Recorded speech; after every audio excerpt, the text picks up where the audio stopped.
Everybody, what's up? I'm here today. I want to talk about it's getting closer to my through hike, and I'm really excited about that. I can't hardly wait. March 25th, not much longer. Getting nervous though. In case my family and some of y'all are wondering how I am going to navigate on that hike, well, there's white blazes. There is 165,000 white blazes marked on the trees, boulders, rocks, fence posts. They're even marked on the bridges, pavements in some cities. Some of the AT goes through some towns. So this is going to be a really exciting trip. Every time I see a white blaze, I will know that I'm on the right trail. Now, the white blazes, that's what the hikers use when they're navigating on the AT. Whether you're going from the north to the south or from the south to the north, or doing a section hike or a flip-flop. You got to know how to read the markers on the trail too. For instance, if you see one 2x6 painted on a tree, that means you're on the right trail. You're doing good. You're on the AT. Keep going. Now, if you keep going and you see two vertical blazes and they are marked on a tree, that means be aware there's a turn, an intersection, maybe another trail running into it. So beware of that. If you're walking and you see two vertical ones going up and down and there's one kind of cocked to the right a little bit, that means it's going to be a right turn. Be aware of that. And then if you see one leaning to the left a little bit, off from the bottom of the blaze, that means it's going to be a left-hand turn. Things like that you really have to pay attention to.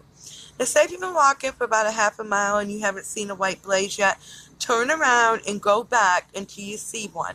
You can easily have your head down because you're looking to see where your feet go so you don't trip and fall. You can miss a blaze. So turn around and go back until you see one. Getting lost on the AT is very hard as long as you pay attention. Now, you could blue blaze and see a blue blaze, and there might be a vista, there might be a shelter, a campsite, water source, something down that trail. If there is, you need to pay attention if you made a right or if you made a left. So if you're spending the night on that trail, if there's a shelter and you get up in the morning, you don't want to get turned around because you can get turned around and put extra miles on your feet. That's not necessarily, and you're not really going to be too happy with yourself at that point. So really pay attention to that. If you have to mark the trail or whatever you got to do to make sure when you come off that blue blaze that you're making the right turn and you're going the direction you need to go. Another blaze called yellow blazing, and that is when people kind of cheat or whatever you want to call it, but to me you're not really hiking the AT when you're yellow blazing. The yellow markers on the pavement of the road is what they call yellow blazing. Some people feel that they want to skip a few sections, skip a couple states, and they hitchhike, they yellow blaze, they get a ride, they walk, and so there's kind of some controversy about that, whether they consider it a through hiker, whether or not. Doesn't matter to me, hike your own hike, but I'm not yellow blazing. Another blaze you're going to hear about is the green blaze, and that's when they're smoking weed, they're green blazing. So that's out there too. Another kind of blazing is silk blazing. It's like when you're the first hiker up, you're hiking in the morning, and there's spider webs everywhere. So that's when the trekking poles come in handy. You put those trekking poles up first, and it gets all the spider webs out of the way. Or if you're hiking with somebody and they ain't your favorite person, you can make them go first too. But I'm going to be hiking solo, so I will rely on my trekking poles. I plan on being an early riser. I plan on hiking about 4 in the morning is what I plan on doing.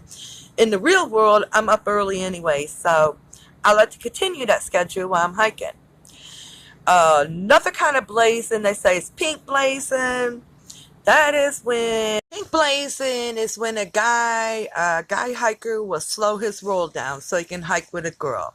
Anything that happens out in the real world happens on the trail. People do find romance. Don't know how. You'd be kind of smelly and stinky, but I guess they do. So that's another kind of blaze. It's pink blazing.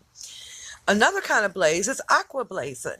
Apparently, like in the Shenandoah Mountains in Virginia, there's a part, like a 3-day trip you can take kayaking on the river and going. I wouldn't really recommend that. That's not what I'm taking this trip about. So I don't plan on aqua blazing, but there are people that do it, and it goes back to that old saying, hike your own hike. Don't worry about the ones that aqua blaze because it does happen. Just worry about you. If you're a purist is somebody that hits all the trails, that hits all the white blazes. They don't cheat. They don't go around. They don't take an alternative route. They don't yellow blaze. A purist is somebody that hits all the trails. Somebody that does not cheat. Um, Everybody needs to do what they want to do. It really does come down to hike your own hike. I've been wanting to hike the Appalachian Mountain Trail as far as I'm concerned. Following the white blazes is part of my journey, and that's what I'm going to do.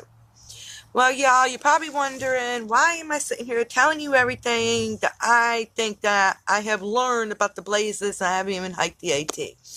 Well, it's mostly for my family. They're probably wondering how I was going to navigate, and I have mentioned the white blazes, so I thought I'd kind of do a video to let them know that I have a little bit of knowledge and reassure them I'm going to be okay. Well, y'all, I'm going to let you go, and I will be back to talk to you later. Happy trails.